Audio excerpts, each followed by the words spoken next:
वो कौन सा कुआं है जिसमें गिरने के बाद आदमी उसमें से नहीं निकल सकता। मंत्री ने बड़ा विचार किया लेकिन नहीं जान पाए। घर आए, बड़े परेशान थे।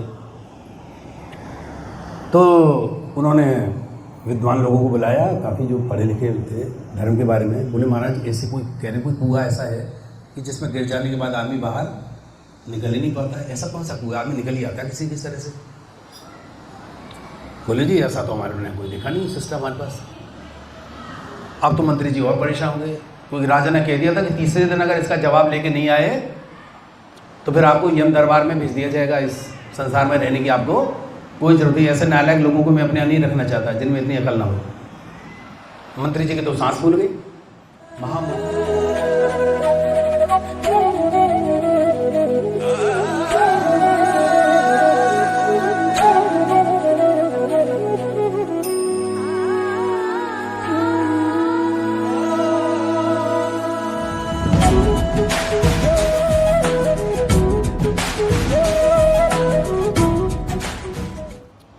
जुए में अर्जुन को छला गया, सब लोग जानते हैं कैसे छला गया था। जुए में क्या किया था, पासे बदल दे, पासे गड़बड़ होते थे। पासों में कुछ बात थी, खास बात थी कुछ। पासे खेलने वाला कौन था, शकुनी था। दुर्योधन ने कहा मेरे मामा जी खेलेंगे भाई मेरी तरफ से। द्रौपदी ने कहा माधव आपने हमको बचाया नहीं जब ये जुआ खेले थे। माधव ने कहा द्रौपदी तुमने हमको बुलाया भी नहीं। दुर्योधन अगर शकुनी को बुला सकता था जुए के लिए तो आप भी मुझे बुला सकते थे। अर्जुन कह सकता था माधव मेरी तरफ से तो कर रहे हैं खेलेंगे। तो क्या शकुनी भगवान को हरा सकता था? Is it possible? कोई संभावना थी कि भगवान को वो शकुनी हरा दे? हो नहीं सकता था, क्योंकि शकुनी क्या था, इस पूरे महाभारत में अगर सबसे कोई खतरनाक आदमी है जो चाहता था कि कौरव वंश का नाश हो जाए समूल, वो था शकुनी। शकुनी की बहन गांधारी को इस अंधे धृतराष्ट्र के साथ जबरदस्ती ब्याया गया था। वो नहीं चाहता था कि मेरी बहन इस अंधे को ब्याई जाए, लेकिन धृतराष्ट्र का जो परिवार था यानी भीष्म पितामह इतने ज़बरदस्त थे ये लोग कि इनके आगे गांधार नरेश छोटा सा था, उस बेचारे की कुछ नहीं चली। वो उनका मुकाबला कुछ कर ही नहीं सकता था। ज़बरदस्ती नहीं, तुमको शादी करनी पड़ेगी। और उन्होंने जब इसका प्रतिरोध किया, नहीं भाई हम नहीं कर सकते, अपनी बहन कैसे अंधे को दे दे, तो उन सबको पकड़ के जेल में उसने डाल दिया उनको। ये किया गया, इस तरह गांधारी के पास ज़बरदस्ती किया गया। तो सब क्या करें, जो जेल में पड़े हुए थे उनको भोजन नहीं दिया गया, सिर्फ पानी दिया जाता था।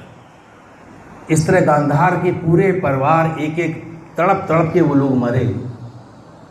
तो वो जब मर रहे थे तो उन्होंने क्या किया, वो सब अपने हिस्से का जरा सा कोई अन्न या पानी होता था, वो कहते थे उस आदमी को दो जिसमें इस कौरव के प्रति सबसे ज्यादा नफरत द्वेष हो। तो शकुनी ने कहा तुम सब मर जाओ। तो सबने ये निश्चय किया कि हम शकुनी को अपना जल पानी देंगे। शकुनी को उन्होंने जिंदा किया और बाकी सब लोग मरते चले गए। और जब शकुनी का पिता मरा तो शकुनी ने कहा, उनकी जो हड्डियां थी अपने पिता की हड्डियों से उसने पासे बनाए। और उसके पिता ने कहा कि मेरी आत्मा मुक्त नहीं होगी, मैं इन हड्डियों में रहूंगा। ऐसा जुआ खेलना कि कौरव वंश का समूल नाश कर देना। शकुनी की पांडवों से कोई दुश्मनी नहीं थी, शकुनी की कौरव वंश से दुश्मनी थी। इस वंश का ही वो उसने कहा मैं नाश कर दूंगा। अकेला शकुनी बचा, सब नष्ट हो गए। सूखा सत्तू कहते हैं कुछ दिया जाता था, वो भी शकुनी को दिया गया ताकि ये जीवित रहे।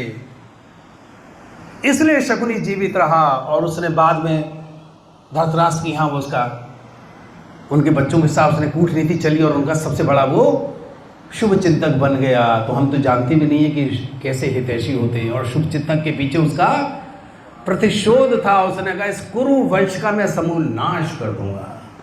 इसलिए जब वो पासे फेंकता था तो अगर वो ये कहता था कि 5 नंबर आए तो उसके पिताजी हड्डियों में 5 नंबर बन के सामने आ जाते थे।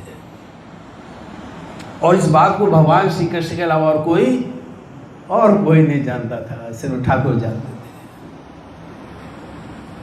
थे। इसलिए क्या हुआ, शकुनी चाहता था इनमें इतनी मार काट हो, ये इतनी दुश्मनी हो कि कोई बचे ही ना। शकुनी कहा मैं तो जिंदा ही इस दिन के लिए हूँ, मैं तो चाहता हूँ लाख आखिरी में विटनेस, मैं गवाह हूँ, मैं देख सकूँ पिताजी मैंने भी नष्ट कर दिया, इन्होंने तुम्हारा परिवार खानदान नष्ट किया, मैंने भी कुरुवंश की समाप्ति कर दी। और ये सच है, महाभारत के बाद कोई जीवित नहीं बचा, सिर्फ 5 पांडव ही बचे। तो ये सब जो प्रतिशोध है, द्वेष की भावना है, ये मनुष्य के अंदर है, इससे ऊपर हम नहीं सोच पाते। भगवान कहते हैं लेकिन जो मेरा भक्त है वो इन दोषों से ऊपर होता है, ऊपर होता है, वो आपका प्रतिरोध नहीं करता। भगवान कहते हैं वो प्रतिरोध न करे लेकिन मैं उसकी रक्षा करता हूँ। भगवान कहते हैं उसकी रक्षा मैं करता हूँ। योग क्षेम वहाँ में हम, भगवान कहते हैं वहाँ में अहम, मैं उसकी योग क्षेम, उसकी रक्षा मैं करता हूँ। वो तो बेचारा निबल है, तो उसकी रक्षा मैं करूँगा सबल से। अगर कोई बलि बन के उसको सताना चाहे तो भगवान कहते हैं मेरा भक्त तो मेरा पराश्रयी, मेरे ऊपर उसने सब कुछ छोड़ा, तो अपने भक्त की रक्षा मैं नहीं करूँगा तो कौन करेगा। इसलिए भगवान जब तो ठाकुर जी इनकी रक्षा के लिए आते हैं, इसलिए ठाकुर जी का नाम। तो अर्जुन ये दुर्योधन ये सारे पाप कर रहा था इनके साथ, इसलिए भगवान ने कहा उसको मारने में कोई हिचक नहीं होनी चाहिए, ऐसे पापी का फौरन नाश कर दो, बिल्कुल मार दीजिए उसको। प्रभुपाद कहते हैं इसमें कि अर्जुन तो स्वभाव से साधु है, अतः वो उनके साथ साधुवत व्यवहार करना चाहता था। कैसा व्यवहार करना चाहता था? साधुवत। साधु तो साधु सही करेगा। अर्जुन कहता है इन्होंने हमारे साथ ऐसा किया, कोई बात नहीं, ये तो पागल है, ये तो अज्ञानी है। अर्जुन कहता है लोभो अपहत चेतस, गीता में कहते हैं इनकी बुद्धि तो किसने हर ली है? लोभ ने। मनुष्य जब लोभी होता है ना प्रभु जी, तो सारे पाप कर्म कर लेता है सारे। ये लोभ ऐसा है आदमी से और बड़े बड़े लोगों से करा देता है, हम लोगों से, बहुत बड़े बड़े लोगों से, क्यों? लोभ ऐसा है, लोभ में इतनी शक्ति है। हरे कृष्ण। कलिकाल में लोभ हमसे वो करा लेता है बलात्, जबरदस्ती। हम करना नहीं चाहते लेकिन फिर भी कर बैठते हैं। किसी राजा ने उससे पूछा, ये अपने एक मंत्री से, मंत्री जी एक बात बताइए हमको। बोले हाँ महाराज। वो क्वेश्चन पूछते रहते थे, राजाओं में पहले सुनते ना इस तरह के सवाल जवाब होते थे, कुछ पूछ लिया और वो जवाब ना दे तो तेरा सर गर्दन उड़ा दी जाएगी, भाई साहब अगर सवाल का जवाब नहीं देंगे। तो इस तरह का सिस्टम था कुछ। तो राजा ने कहा भाई ये बताओ मंत्री जी, वो कौन सा कुआं है जिसमें गिरने के बाद आदमी उसमें से नहीं निकल सकता? मंत्री ने बड़ा विचार किया लेकिन नहीं जान पाए। घर आए, बड़े परेशान थे। तो उन्होंने विद्वान लोगों को बुलाया, काफ़ी जो पढ़े लिखे थे धर्म के बारे में। बोले महाराज ऐसे कोई कह रहे कोई कुआं ऐसा है कि जिसमें गिर जाने के बाद आदमी बाहर निकल ही नहीं पाता है, ऐसा कौन सा कुआं? आदमी निकल ही आता किसी भी तरह से। बोले जी ऐसा तो हमारे ने कोई देखा नहीं सिस्टम हमारे पास।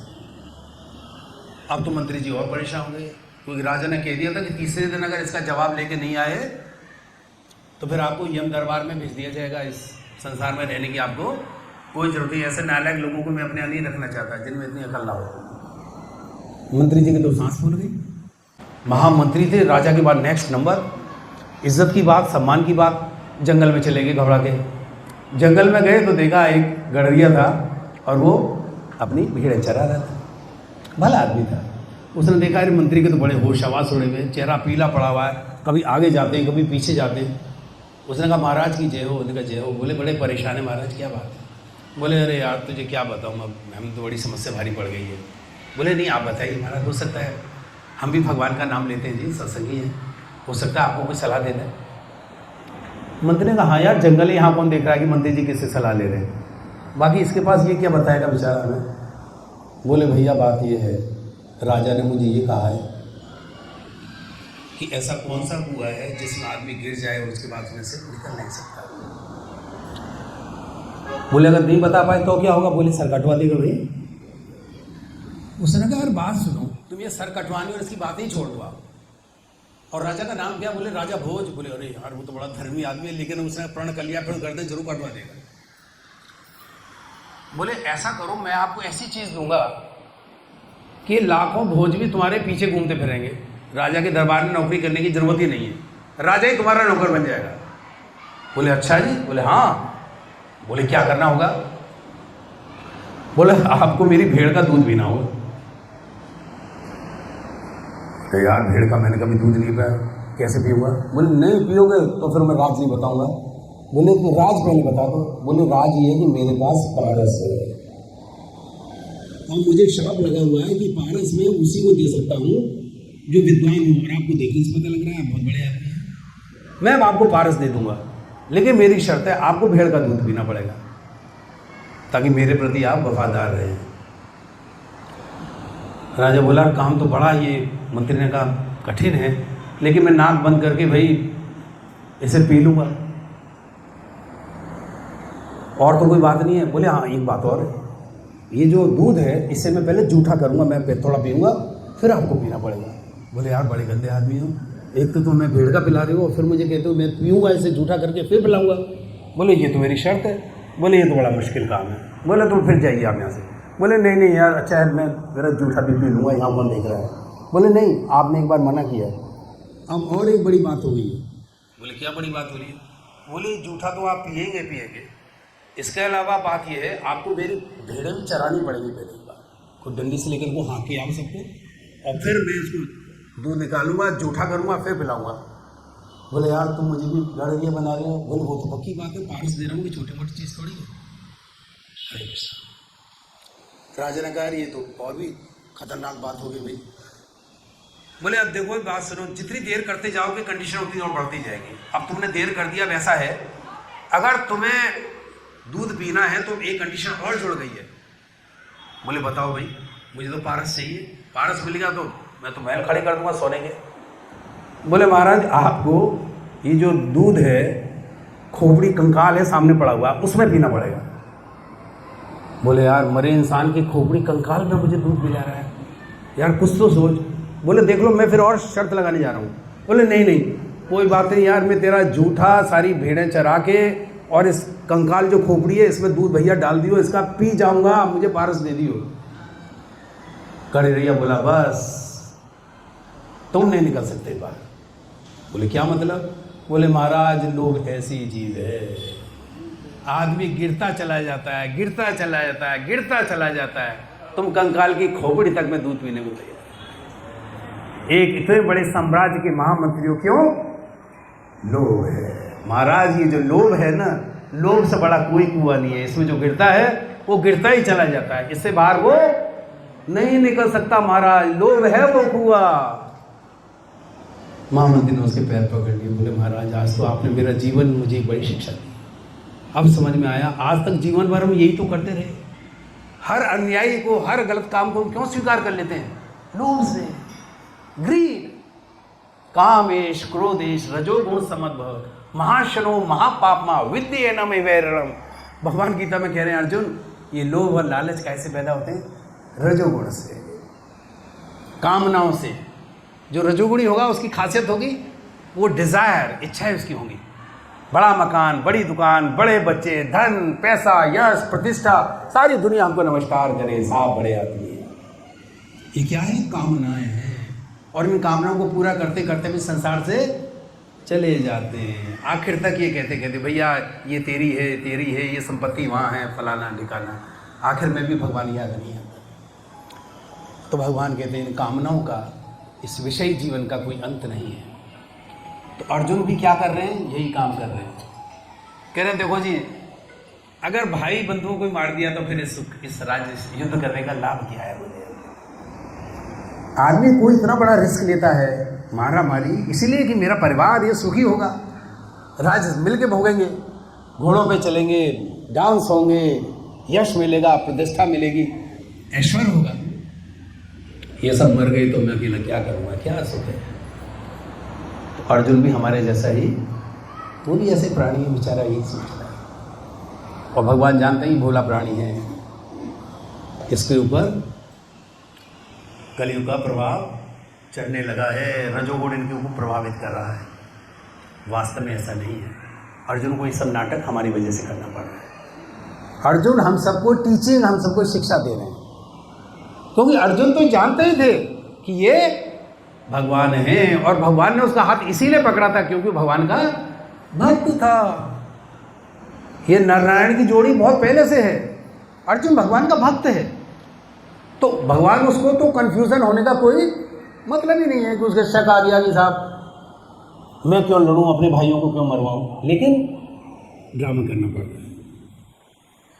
जब आप स्टेज पे होते हैं, कोई कलाकार बन जाते हैं, तो आपकी पत्नी, आपके बच्चे सामने नाटक देख रहे होते हैं, और आप ये कोई बहुत जबरदस्त ऐसा काम कर रहे होते हैं जो आप कभी घर पे नहीं कर सकते, लेकिन वो क्या है,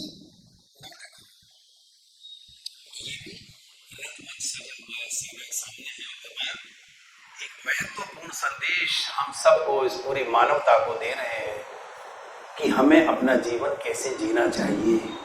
बोले ऐसा युद्ध आपके जीवन में हर रोज हर क्षण घटता रहता है। ऐसा कोई मनुष्य यहाँ पर नहीं है जिसके हृदय में, जिसके मन में द्वंद्व न चल रहा हो।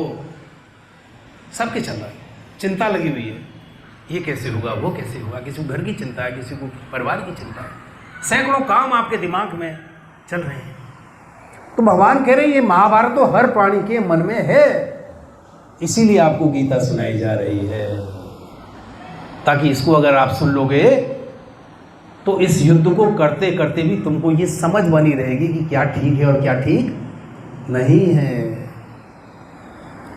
अर्जुन ने कहा आपको गीता सुनाने का यही टाइम मिला मुझे, जब सामने दुश्मन खड़ा हुआ है, कब कौन तीर मार दे मेरा हरे कृष्णा हो जाए, तो महाराज ये तो कभी फुर्सत में आपको सुनाना चाहिए। तो भगवान ने कहा नहीं, ये जो जीवन है हमारा युद्ध है, 24 घंटे मनुष्य परेशान है, कौन कौन सी विपत्तियां, कौन सी चिंताएं, द्वंद्व उसके दिमाग में चल रहा है। बोले अर्जुन ये जीवन द्वंद्व है, युद्ध है, ये सामने जो युद्ध हो रहा है ये भी युद्ध है, उसमें और जो दिमाग में चलने वाला युद्ध है इसमें कोई फर्क नहीं है, एक ही बात है। इसीलिए तुमको युद्ध के अंदर ये शिक्षा दी जा रही है, गीता का उपदेश तुमको दिया जा रहा है कि जो आतताई है उसका वध कीजिए, डरिए मत, मुकाबला कीजिए, उसका प्रतिकार कीजिए, क्योंकि यह क्षत्रिय का धर्म है। अगर क्षत्रिय रक्षा नहीं करेंगे तो समाज को कौन बचाएगा भाई। अगर हमारी बाउंड्री पे हमारे सिपाही हट जाएं, पुलिस घर में बैठ जाए, आप क्या सोचते हैं यहाँ पे हमारे देश में रामराज रहेगा?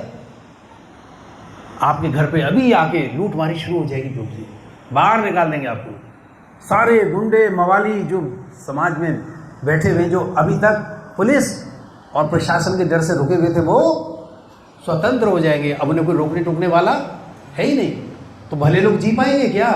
समाज कैसे चलेगा? तो भगवान कहते हैं ये तो जरूरी है, क्षत्रिय को अपना धर्म निभाना चाहिए। इसलिए आप उठिए और युद्ध का प्रतिकार कीजिए, युद्ध में आप आगे बढ़ के इन दुष्टों का संहार कीजिए। ये वो तात्पर्य में कहा जा रहा है। कहते हैं यद्यपि राज्य के प्रशासन के लिए उत्तरदायी व्यक्ति को साधु प्रकृति का होना चाहिए, किंतु उसे कायर नहीं होना चाहिए। उदाहरणार्थ भगवान राम इतने साधु थे कि आज भी लोग राम राज्य में रहना चाहते हैं, हम कल्पना करते हैं, किंतु उन्होंने कभी कायरता प्रदर्शित नहीं की। अगर उनकी पत्नी का हरण किसने किया? रावण ने। तो रावण आतताई था क्योंकि वह राम की पत्नी सीता का अपहरण करके ले गया था, किंतु राम ने उसे ऐसा पाठ पढ़ाया जो विश्व इतिहास में बेजोड़ है। रावण का कुल समेत रावण को समाप्त कर दिया। रहा न कोई कुल रोवन हारा, कोई रोने वाला नहीं बचा सिवाय विभीषण के, वो भी भगवान की शरण में आ गए। तो भगवान कहते हैं दुष्टों के साथ तो भाई आपको लड़ना